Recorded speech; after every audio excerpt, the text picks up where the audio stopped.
조간 브리핑.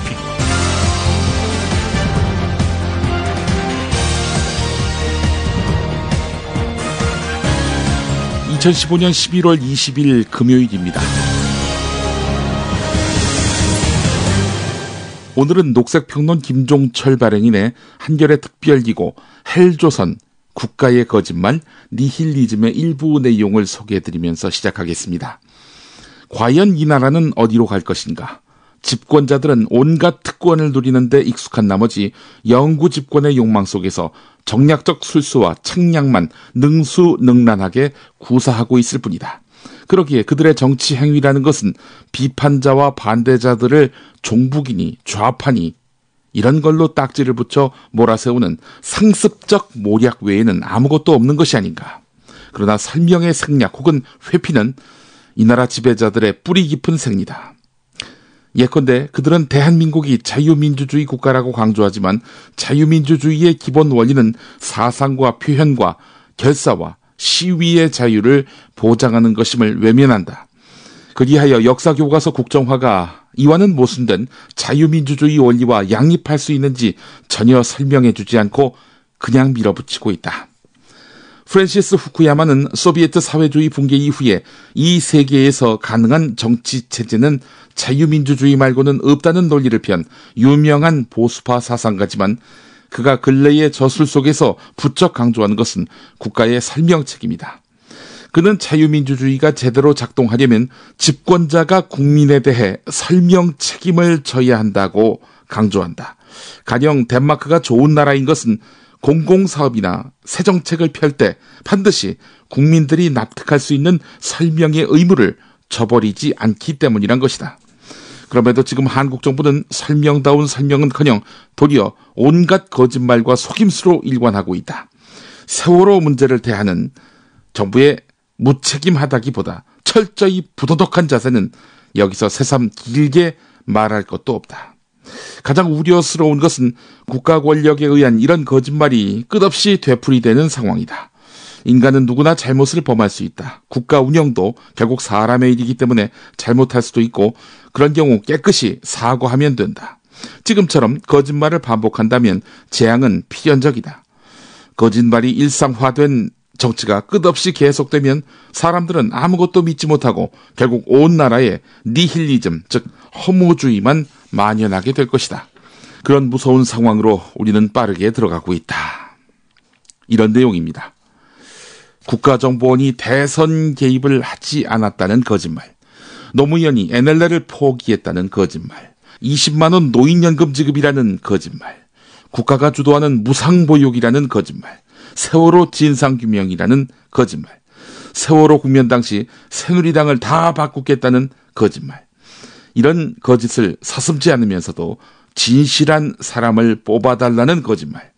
그리고 어제는 시위대가 백남기 씨를 때려서 중태를 입혔다는 거짓말. 믿으면 국민, 안 믿으면 종북. 이렇게 거짓말이 통치기술로 둔갑하는 시대, 주권자가 희롱당하는 시대. 헬조선의 단면 아닙니까? 반드시 알아야 할 뉴스 살펴보겠습니다.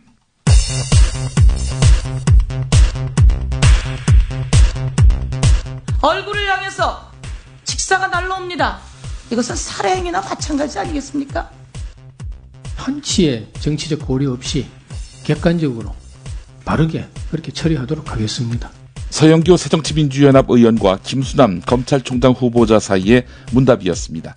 김수남 검찰총장 후보자를 불러다 놓고 여야는 지난 주말 도심 대규모 시위 행태와 경찰의 대응 방식을 놓고 공방을 벌였습니다.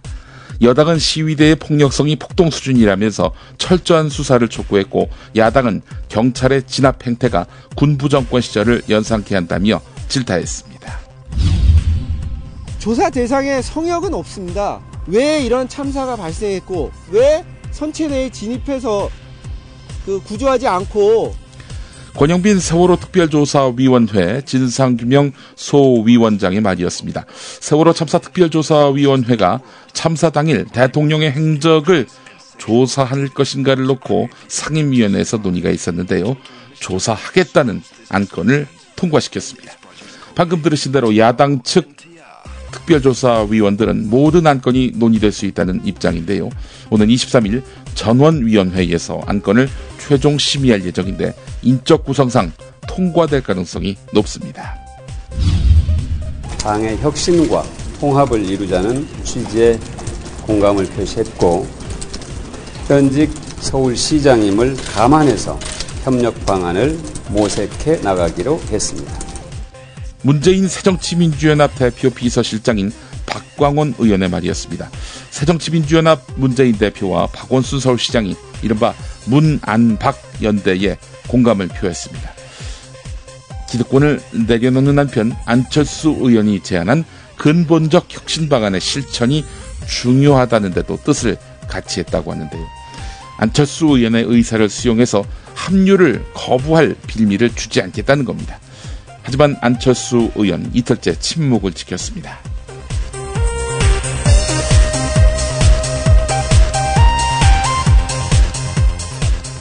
네, 그 밖에도 129명의 사망자를 낸 파리 연쇄 테러 총책 압데라미드 아바우드가 사망한 것으로 공식 확인됐다는 소식도 있군요. IS 테러 격퇴에 서방 국가와 러시아가 연합전선을 구축하고 있는 가운데 중국도 강경한 입장을 보이고 있기 때문에 군사행동 합류 가능성에 관심이 모아지고 있습니다. 조계사로 피신한 한상균 민주노총 위원장이 요청한 신변 보호와 중재를 조계종이 사실상 수용했습니다. 골목 상권을 보호하기 위해서 대형마트의 영업시간을 규제하는 것은 적법하다는 대법원의 판단이 나왔습니다. 다른 자치단체를 상대로 한 대형마트들의 유사소송에도 영향을 미칠 것으로 보입니다. 한국 야구대표팀이 준결승에서 만난 일본을 꺾고 프리미어 12 결승에 진출했습니다. 한국은 타선이 일본의 괴물투수 오타니에 묶이면서 3대0으로 패색이 짙었는데요. 9회 4점을 몰아치면서 극적인 역전 드라마를 썼습니다. 김용민의 조간브리핑은 이담채 김치, 컴백홈 대리운전, 전창걸의 새싹 땅콩차, 코골이 119, 대한공경매사협회, 좋은 사랑과 플라워, 차과장 중고차, 연지연 곰탕이 함께합니다. 직접 담가 먹는 김치가 사 먹는 김치와 다른 이유 잘 아시죠? 내 눈으로 내 손으로 골라야죠. 우리 걸로요. 한 포기 한 포기 직접 손으로 소금을 뿌려 절이는 가장 깨끗한 손으로 정성과 진심을 담아 이 김치 쥐앗으로 못 써요. 나쁜 병균 틈타지 말아야 하니까. 건강을 위해 소금은 적당히, 그러나 맛깔나게. 내 가족이 먹을 김치니까. 가족이 먹는 김치를 하나 더 만든다는 심정으로 만든 김치, 이담채 김치. 입맛 까다로운 김어준 딴지일보 총수의 한마디. 제가 이 김치의 맛을 보증합니다. 정말 맛있어요, 이 김치는. 포털 사이트 검색창에 이담채를 입력하세요. 전화번호는 1544-4586 1544-4586. 속보입니다. 요즘 어플로 부르는 대리가 유행인데요. 최근 컴백홈 대리가 선풍적인 인기를 끌고 있다고 합니다. 현장에 나와 있는 김 기자 불러보죠. 김 기자? 네, 전 지금 역삼동 먹자골목 한 주차장 앞에 나와 있습니다. 요즘 직장인들 사이에서 15땡땡 전화대리보다는 컴백홈 어플 대리로 직접 대리 신청을 하는 분들이 많다고 합니다. 특히 고객과 가장 가까운 대리기사를 직접 골라 부르고 이동거리만큼 이용요금을 지불하는 컴백홈 대리는 합리적인 요금체계, 이용내역 제공, 영수증 출력 서비스 등으로 그동안 대리를 많이 이용하셨던 고객들에게 각광을 받고 있습니다. 이에 컴백홈 측에서는 감사의 의미로 신규 가입 고객에게는 할인 쿠폰을 펑펑 쏜다고 하는데요. 컴백홈 대리 서비스 첫 이용 전에 쿠폰 번호 C8C8을 입력하시면 대리 요금 할인해 드린다고 합니다. 이상 역삼동에서 김 기자입니다. 김 기자 감사하고요. 지금 앱스토어, 구글 플레이에서 컴백홈 앱을 다운받으세요. 대리가 필요할 때 컴백홈. 4.16 세월호 참사 특별조사위원회가 세월호 참사 당시 청와대의 대응을 조사하기로 했지요. 7시간의 비밀을 들추기로 했습니다. 자, 그런데 해양수산부가 특별조사위원회 내부에 여당 추천위원들이 전원 사퇴 의사를 표명한다. 와, 항의 기자회견을 개최하도록 하는 식의 대응 방안을 마련한 것으로 드러났습니다. 아울러 국회 여당 위원들이 공개적으로 특조위가 비정상적 편향적으로 위원회를 운영한다면서 비판하는 성명서를 발표하도록 했습니다. 자, 그런데 공교로운 건지 필연적인 건지는 모르겠습니다만은 그 유명한 고영주 방송문화진흥회 이사장 등 여당 추천 세월호 특조위원들이 기자회견을 했습니다. 곧바로 국회 농림해양수산위원회 소속 새누리당 의원들도 기자회견을 열어서 상황이 이렇다면 특별조사를 받아야 할 대상이야말로 세월호 참사 특조위다, 이렇게 주장했습니다. 정부 여당이 독립기구인 특조위 운영에 조직적으로 개입했다는 정황이 드러난 것이기 때문에 파문이 예상됩니다. 그 보고서에는 보수 언론도 동원한다, 이런 내용은 없을까요? 조선일보 사설을 보겠습니다. 박근혜 대통령의 7시간 행정 논란은 청와대의 미숙한 대응에서 빚어진 측면이 있다. 작년 7월 김기춘 당시 청와대 비서실장은 국회에서 대통령이 당시 어디 있었느냐는 야당 의원 질문에 모른다라고 잘라 대답했다. 대통령의 동선을 가장 잘 알 수밖에 없는 비서실장이 대통령 행적을 모른다고 대답하는 바람에 의혹은 갑자기 커지고 말았다. 산케이 신문 가토다스야 서울지국장이 박근혜 대통령의 사고 당일 행적과 관련한 사생활 의혹을 제기하는 기사를 쓰면서 논란은 더욱 확대됐다. 이 가토다스야의 기사는 그런데 조선일보 기사를 옮겨서 쓴 거 아닙니까? 조선일보 자신도 7시간 비밀을 다룬 칼럼을 실었으면서 이 이야기는 쏙 뺐습니다. 자, 계속 조선일보 사설 읽어보겠습니다. 그 후 청와대는 상세한 자료를 공개했다. 국회도 따질 만큼 따졌다. 검찰도 수사 결과를 내놓았다. 그런데 이제 와서 특조위가 대통령 행적부터 조사하겠다고 해서 새로운 사실이 나올 수 있을지 의문이다. 게다가 국가기관이 현직 대통령에 대해서 행적 조사를 벌이는 것은 전례가 없는 일이다. 특조위가 진상규명을 제대로 해보겠다면 감사원이나 검찰, 법원이 밝혀내지 못한 문제를 밝혀내야 한다. 네, 이렇게 말을 하고 있습니다. 조사 대상까지 상세히 일러주는 조선일보 아닙니까? 자, 그런데 따질 만큼 다 따졌다는 건 조선일보와 정부 여당의 주장일 뿐입니다.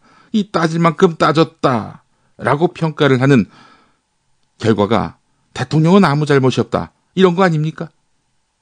왜 다시 대통령의 7시간을 물어볼 수밖에 없는지 한겨레 사설을 통해서 조선일보는 깨우쳐야 합니다. 읽어보겠습니다. 제목은 이렇습니다. 7시간 미스터리, 조사는 피할 수 없는 과제다. 세월호 특조위가 파헤쳐야 할 진상규명 대상은 여러 가지가 있지만 그중에서도 정부의 초기 대응 부실 문제를 빠뜨릴 수 없다. 그런데 정부 대응 문제의 물줄기를 따라가다 보면 결국 정부 조직의 정점에 있는 청와대, 더 구체적으로는 대통령의 대응 문제와 필연적으로 맞닥뜨리게 돼 있다. 대통령의 당일 행적과 지시사항, 그 이행 여부 등을 놓고 정부 초기 대응의 적절성 여부를 판단하는 것은 원천적으로 불가능한 일이다. 특조위 출범의 본뜻이 국가적 재난 상황에서 정부의 대응을 복귀하고 그 미비점을 보완하자는 데 있다면 박 대통령의 행적조사는 피하려야 피할 수 없는 과제인 것이다.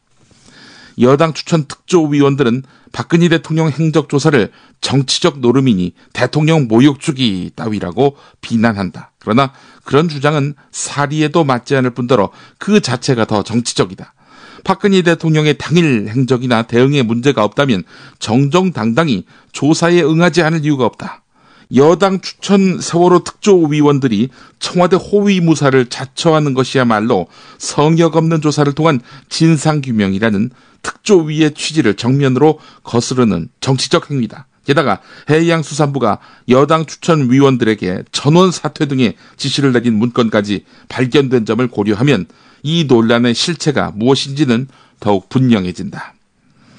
미국의 9.11 진상조사위원회는 조지 부시 당시 대통령의 행적에 대한 광범위한 주변 조사를 한 것은 물론이고 백악관 집무실에서 3시간 10분 동안이나 부시 대통령을 직접 조사했다. 부시 대통령이라고 해서 그런 조사를 받는 게 기분 좋았겠는가. 하지만 이것이 청와대와 여당이 배워야 할 선진국의 교훈이고 본받아야 할 대통령의 자세다. 네, 부시에게서 배우라. 네, 이런 얘기네요.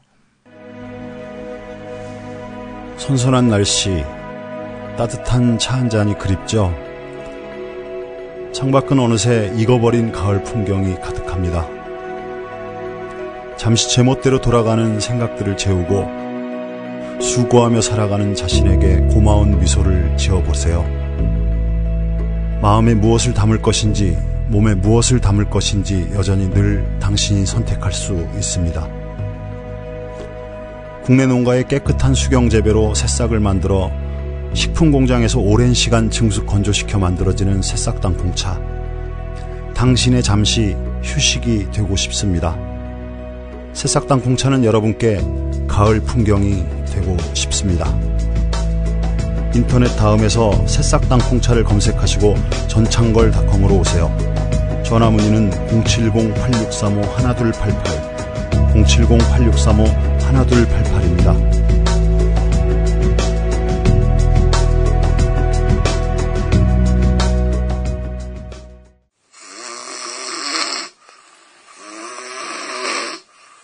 큰일 났네요. 큰일 났어요. 다른 사람에게 폐 끼치는 건 둘째치고 본인의 수면 건강이 무엇보다 걱정됩니다. 한 방을 써야 하는 부부와 연인, 군입대나 기숙사 입사를 앞둔 청년, 코수술, 비싼 양압기 구입, 이젠 안 하셔도 됩니다. 간편하고도 반영구적인 코골이 방지기구 24,000원이면 됩니다. 심한 코골이와 수면 무호 걱정 마세요. 99%의 감소 효과를 보장합니다. 검색창에 코골이 119, 코골이 119를 입력하세요. 중앙일보 보도를 보면 기가 막힙니다. 선거용 악수 연습 좀 더 하셔야겠네. 정치인들 손은 이렇게 안 뻣뻣하던데. 네, 이 이야기가 나온 때는요, 지난 10일 청와대 본관이었습니다. 국무회의 직후 티타임 시간이었는데 몇몇 장관이 정종섭 행정자치부 장관과 윤상직 산업통상자원부 장관을 애워싼 채 농담 섞인 핀잔을 주고 있었던 겁니다. 그러던 중에 최경환 경제부총리, 황우여 교육부총리, 김희정 여성부 장관 등이 티타임장에 들어섰습니다. 공교롭게도 국회의원을 겸하고 있는 국무위원들이죠. 이들과 악수를 나눈 장관들에게서 다시 농담이 쏟아졌습니다. 두 장관님, 그러니까 정종섭, 윤상직, 이 두 장관님이 바로 악수 기술을 배워야 해요. 아시겠습니다마는 정종섭, 윤상직 두 사람 총선 출마를 위해 장관직을 내려놓았지요.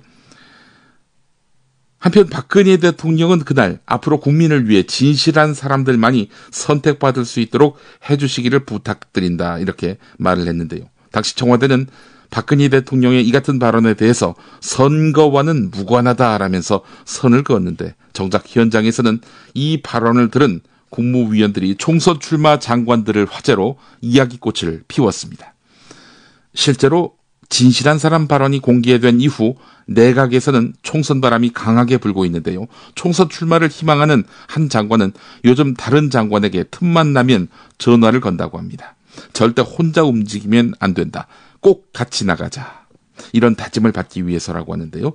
그만둘 시기를 혼자만 놓쳐서 출마하지 못하게 될까봐 걱정돼서입니다. 의원 겸직 장관들이나 정종섭, 윤상직 장관이 예산안 심사 때문에 국회에 나타나면은 새누리당 의원들은 농반진반으로 어유, 진실한 분들이 오셨네? 이러면서 인사를 건넨다. 내각에서 당으로 복귀한 유기준 전 해양수산부 장관이나 유일호 전 국토교통부 장관에게는 진실한 복귀자라는 꼬리표도 따라다닌다. 친박계 중진들은 친박, 비박 사이에서 방황하는 초재선 의원들을 진실한 길로 이끌어야 한다. 진실한 일이 뭡니까? 친박 쪽이죠. 진실한 길로 이끌어야 한다는 이야기도 스스럼 없이 한다. 한 비박계 인사는 대통령이 한마디 한 다음 여권 내에서는 진실한이라는 형용사가 난무하고 있다, 이렇게 말했다고 합니다. 국가정보원에 힘을 실어주기 위한 조선일보, 동아일보의 눈물겨운 노력은 오늘도 계속됩니다. 우선 우리나라가 세계 각국 사이에 테러 방지를 위한 범죄 정보 교환의 무대에 참여조차 못하고 있는 것으로 확인됐다는 조선일보 기사부터 보겠습니다. 정보를 상호 교환하려면 우리도 정보를 제공해야 하는데 통신감청 등 관련법에 제약이 많기 때문에 참여 요건을 갖추지 못하고 있다는 겁니다. 쉽게 이야기해서 국가정보원이 남의 전화, 남의 문자메시지, 남의 은행 계좌, 이걸 털 수 없기 때문에 우리가 다른 나라로부터 테러 혐의자에 대한 정보를 제대로 얻지 못하고 있다는 겁니다. 이게 정말 사실일까요? 조선일보 기사만으로는 신뢰가 가지 않습니다. 국제 테러 혐의자가 국내에서 열린 집회에 참가해서 광범위한 반정부 활동을 벌이거나 테러 자금과 물자를 테러 단체에 지원하려다가 국가정보원에 적발된 사실이 확인됐다는 동아일보 기사도 같은 맥락입니다. 요즘 국정원은 국회에서 대테러 방지법이 통과되기를 오매불망 원하고 있죠. 그렇게 되면 앞서 말씀드린 대로 남의 전화, 남의 문자 메시지, 그리고 은행 계좌 다 털 수 있잖아요. 국정원의 권능이 엄청나게 커지게 되는 겁니다. 그래서인지 조선일보, 동아일보 같은 우호적인 신문에다가 수상한 테러 용의자, 테러 혐의자 목격됐다, 이런 식으로 정보를 흘리는 것 같습니다. 동아일보에 제공된 국정원 정보를 보면 최근 5년 동안 국내에서 적발된 국제 테러단체 연계자만 55명으로 밝혀져서 대한민국도 더 이상 테러 안전지대가 아니다, 이렇게 정보를 주었습니다. 정말 지금 법이 없어서 테러의 무방비 상태인가요? 한겨레는 아니라고 말합니다. 야당과 수사 정보 전문가들은 국정원이 중심인 기존 대통령 훈령, 국가 대테러 활동 지침에 따른 대테러 활동도 제대로 수행하지 않으면서 국정원 권한 강화만 요구하는 것은 앞뒤가 맞지 않는다, 이렇게 비판하고 있습니다. 기존의 대테러 활동 지침은 테러 예방과 대응 대책 등을 논의하는 테러 대책 상임위원회를 정기 또는 수시로 소집하도록 했습니다. 국정원과 정부는 파리 테러가 발생하고 닷새가 흐른 지난 18일까지 테러 대책 상임위원회를 소집하지 않고 있습니다. 또한 여당은 1982년에 만들어진 대테러 활동 지침으로는 테러 예방과 대응에 한계가 있다고 지적하고 있는데요. 하지만 현행법과 제도로도 테러 정보를 사전에 수집할 수 있고 금융 거래를 봉쇄할 수 있으며 테러 행위 수사와 처벌이 가능하다는 겁니다. 여당이 통과시키려고 하는 대테러 방지 법안을 검토한 한 부장판사가 이런 말을 했네요. 테러 방지 법안이라지만 결국 국정원이 금융 자료와 감청 허락을 쉽게 받으려는 측면이 있다, 이렇게 말입니다. 누구를 위한 테러 방지법인가 했을 때 국민이 아니라 국가정보원임이 드러납니다. 한겨레는 그래서 사설에서 이렇게 정리합니다. 정부 여당이 통과시키려는 테러 방지 법안은 2001년 처음 발의됐을 때부터 위험한 법으로 꼽혔다. 국정원이 맡는 대테러 센터는 자의적 판단에 따라서 특정 단체를 테러 단체로 지정할 수 있도록 하고 이들 단체의 금융 및 통신 정보 등을 마음껏 수집할 수 있다. 이와 관련해서는 휴대전화 감청을 합법화하는 통신비밀보호법 개정 등도 함께 추진되고 있다. 이렇게 되면 기본권이 침해될 위험은 지금보다 더 커진다. 또 법안대로 국가기관들이 테러 방지를 위한 조직 체계로 재편되고 국정원 대테러센터가 정보의 수집, 배포는 물론이고 다른 기관의 업무까지 개입할 수 있게 된다면 국정원의 권한은 지금과 비교할 수 없게 확장된다. 네, 이렇게 지적하고 있습니다.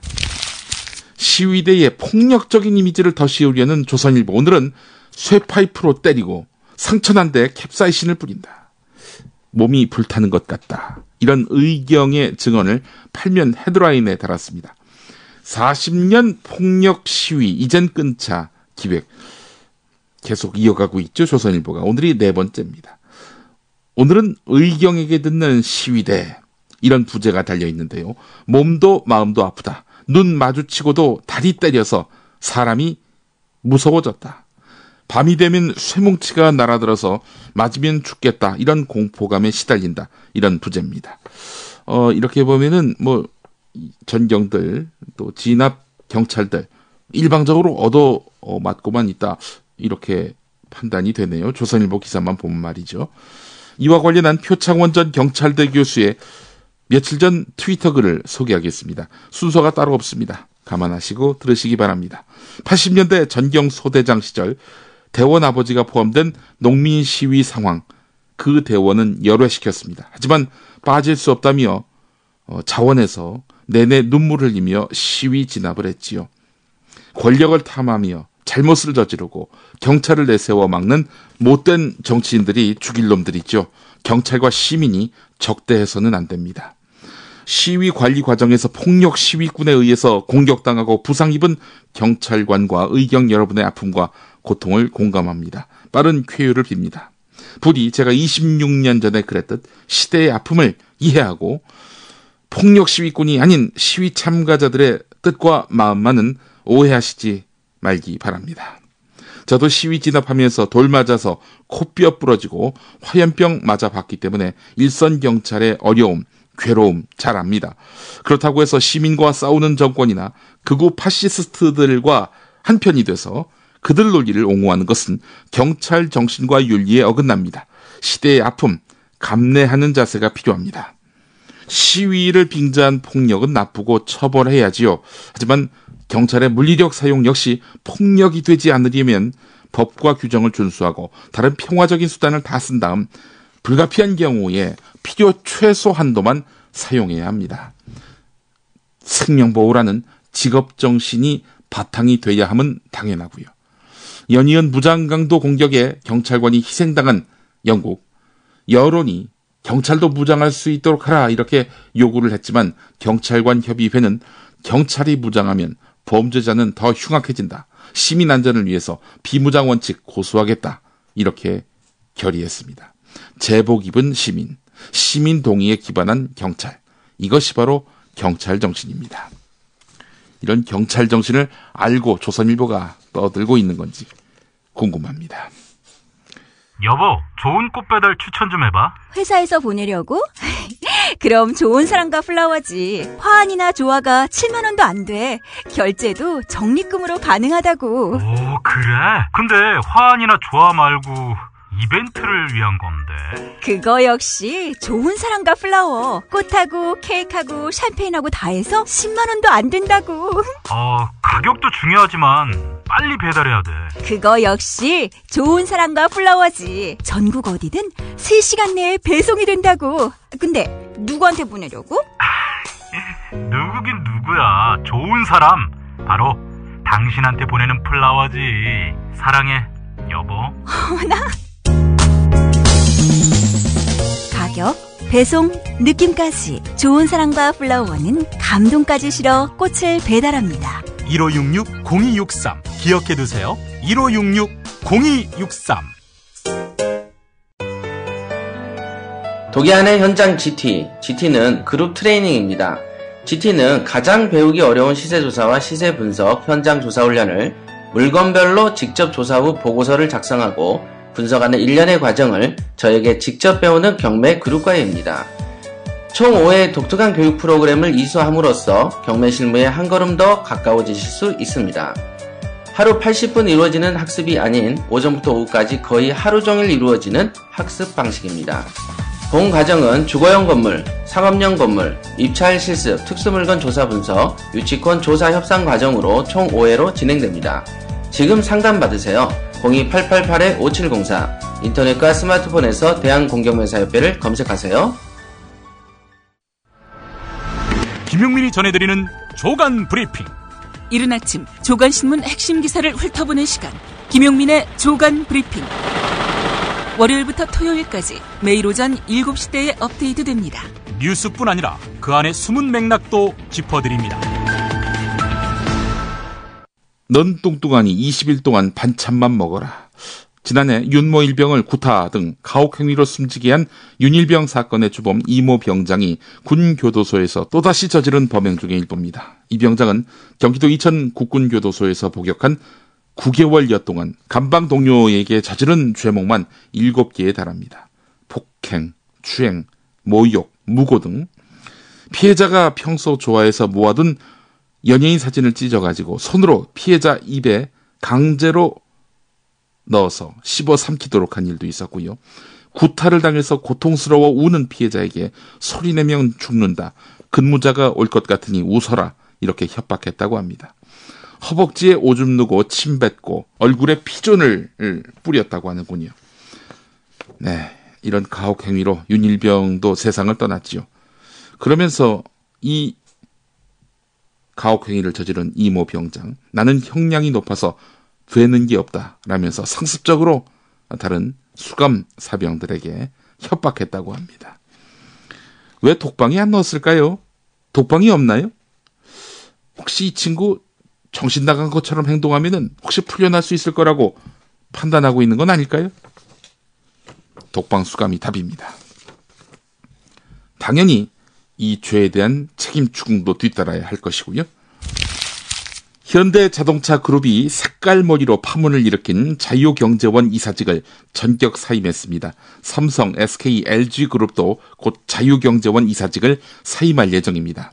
4대 그룹의 이사직 사임 결정은 전경련과 회원기업의 지원을 받는 자유경제원이 교과서 국정화에 앞장서고 진보 성향의 시민단체, 학계, 노동계, 야당을 친북, 반시장이라고 공격하는 등 한국 사회의 이념 대립과 갈등을 부추기고 있다는 비판이 나온 직후 이루어진 것입니다.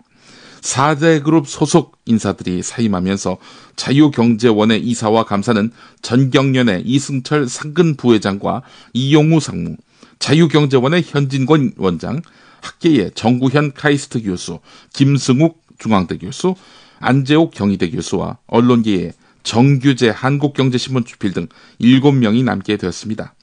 노벨 경제학상 수상자인 앵거스 디턴 교수가 불평등을 옹호했다면서 본뜻을 자유롭게 왜곡한 스타 논객 정규재 씨도 여기 있었군요. 세계 각국의 정치적 경제적 이해관계가 얽혀서 40여 년 만에 폐지 논의가 있었던 윤초가 2023년까지 유지됩니다. 우리나라를 비롯해서 미국, 호주, 프랑스, 독일 등 유럽 13개 나라와 아프리카 19개 나라는 윤초를 없애야 한다. 이런 입장입니다. 윤초 제도에 따른 비용 부담과 사회적 혼란 등에 따른 피해가 크다는 이유입니다. 정밀 시간 측정이 필요한 정보통신, 항공우주, 금융에서는 윤초를 시행하면 막대한 비용을 들여서 전산 시스템 등을 재설정해야 합니다. 그렇게 해도 호주에서는 항공기 발권 시스템이 윤초를 인식하지 못해가지고 항공기 수백 편의 이착륙이 지연된 그런 일도 있었습니다. 하지만 영국과 러시아는 윤초 폐지를 강력하게 반대합니다. 러시아의 위성항법 시스템은 미국과 달리 윤초의 적용을 받고요. 영국의 그리니치 천문대는 천문시의 중심 역할을 하는 정치적 기득권을 놓치고 싶지 않아 합니다. 이처럼 과학의 영역이던 윤초는 이제 정치 경제적 이해관계가 첨예하게 얽힌 국제 문제가 됐습니다. 따라서 2023년에 윤초 존속 여부가 다시 결정될 때까지 윤초를 둘러싼 각국의 치열한 과학 전쟁이 예상된다고 오늘 한국일보가 일면에서 전했습니다. 정부의 협동조합 정책이 겉돌고 있습니다. 정부는 일자리 창출을 명분으로 협동조합을 지원하고 있지만 고용 효과는 미미한 것으로 나타났다는 겁니다. 다른 일자리 없이 협동조합에만 고용돼 있는 근로자는 협동조합당 최대 1.6명 수준에 머물렀습니다. 월 평균 임금도 전체 근로자 평균 임금 223만 원의 절반 수준에 불과했습니다. 협동조합 기본법이 시행된 지 3년이 지났는데 이 지경이란 얘기입니다. 협동조합을 좌파의 온상으로 봐서 정부가 이렇게 협동조합 지원에 미적되는 것은 아닌지 하는 생각을 해보게 됩니다. 빌고 차과장 최우진수라세요? 네, 저는 허위 또 미끼 매물은 팔아본 적 없습니다. 합당한 가격에 차를 구매해서 정직한 중고차 딜러로 소문난 저 차과장이 도대체 무슨 사기죄를 저질렀다는 건지. 헐, 그걸 몰라서 묻는다는 말입니까? 네? 중고차를 판다면서 왜 새 차를 파냐 이겁니다. 지금 새 차를 산 사람들이 차라리 중고차를 사는 게 낫다면서 차 과장 당신을 사기죄로 고소한 거 아니냐고요. 차 과장 중고차, 새 차와 다름없는 최고의 중고차만 팔고 합리적인 가격에 차를 구매해왔습니다. 010-5556-6885 010-5556-6885로 차 과장에게 언제든 연락주세요. 6살 하늘이 밥을 잘 안 먹어요. 엄마, 나 이거 맛이 없어요. 그만 먹을래요. 엄마의 걱정은 점점 더해가는데요. 그런데 이때 택배입니다. 연지연 곰탕이 배달됐어요. 직접 도끼로 팬 장작불 위에 한우 사골과 도가니를 가마솥에 한가득 넣고 24시간 끓인 진구. 연지연 곰탕이 하늘이 입에 들어가는 순간 맛있다. 엄마 한 그릇 더 주세요. 하늘이의 밥도둑 연지연 곰탕. 조미료 같은 첨가물이 전혀 들어가지 않아 엄마의 기쁨은 더하답니다. 연지연 곰탕은 강화군에서 김포시 방향으로 강화대교 건너자마자 있습니다. 포장 판매는 한 팩 800g에 7,000원, 7팩 이상 무료 배송합니다. 주문 전화는 010-7252-1114, 010-7252-1114. 오늘의 날씨. 오늘은 전국적으로 구름 많고 선선한 날씨가 이어질 것으로 보입니다. 낮 동안은 가끔 구름만 끼는 비교적 맑은 날씨를 보이겠습니다. 낮 기온은 서울 13도, 대전 15도, 광주 17도, 대구 16도 등으로 오늘보다 2에서 3도가량 높아서 선선하겠습니다. 오늘 김용민의 조간 브리핑은 수년 동안 묵혔던 사업, 그것도 4대강 이후 최대 규모의 사회 간접 자본 사업인 서울에서 세종고속도로를 정부가 갑작스럽게 추진한다고 발표한 배경에 관한 신문 기사와 논평을 종합해서 전해드립니다. 그 필요성에도 불구하고 내년 총선을 앞두고 경기 충청권 표심을 잡기 위한 전형적인 정치적 카드임과 동시에 이명박 정부와 마찬가지로 결국에는 토목건설로 경기 부양을 하려는 것 아니냐, 이런 해석이 나온다고 오늘 한국일보가 평가하고 있는데요. 이와 관련해서 직접적인 이해 당사자인 충청권 민심은 어떨까? 충청매일 사설을 소개하고자 합니다. 제목은 서울 세종고속도로 건설 마냥 긍정적일 수는 없다. 이겁니다. 서울 세종 사이에 통행시간 단축은 서울에서 이주한 혹은 출퇴근하는 공무원들은 편리할 수 있지만 자칫 세종시 공동화 현상을 빚을 수도 있다.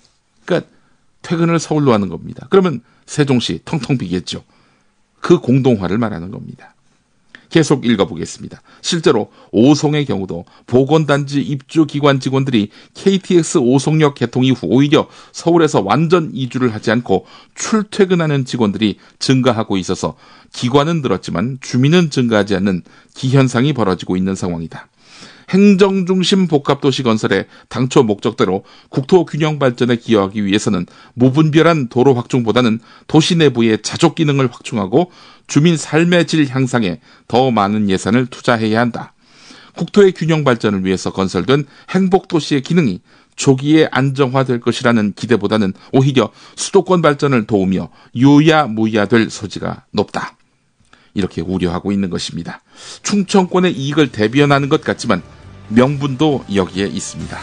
서울에 자본과 권력이 집중되어 있는 현상, 이걸 완화하기 위해서 세종시를 기획한 거 아닙니까? 조간 브리핑 마치겠습니다.